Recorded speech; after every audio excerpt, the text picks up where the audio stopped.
நம்பிக்கைக்கு உரியவரே உண்மை நாங்கள் ஸ்தோத்திரிக்கிறோம். இந்த புதிய நாளிலே ரோமருக்கு எழுதின நிருபம் 12ஆம் அதிகாரம் 12வது வசனம் 11வது வசனத்தை நாம் வாசித்து நாம் தேவனை விசுவாசிப்போம். நம்பிக்கையிலே சந்தோஷமாயிருங்கள், உபத்திரவத்திலே பொறுமையாயிருங்கள், ஜபத்திலே உறுதியாய் தரித்திருங்கள் என்று சொல்லி அங்கே நாம் வாசிக்கிறோம். நாம் நம்பிக்கையிலே சந்தோஷமாயிருக்க வேண்டும். நம்முடைய நம்பிக்கையில தேவன் மகிமைப்படுத்தப்பட வேண்டும்.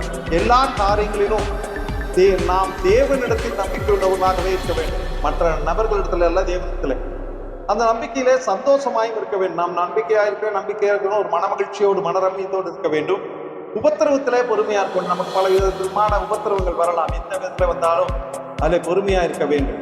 நாம் உற்சாகமாய் சுறுசுறுப்பாய் அதுபோல நாம் உபத்திரவத்தின் பாதையின் வழியாக செல்லும் போது மிகுந்த அமைதியோடு அதை சகித்துக் கொள்ள வேண்டும்.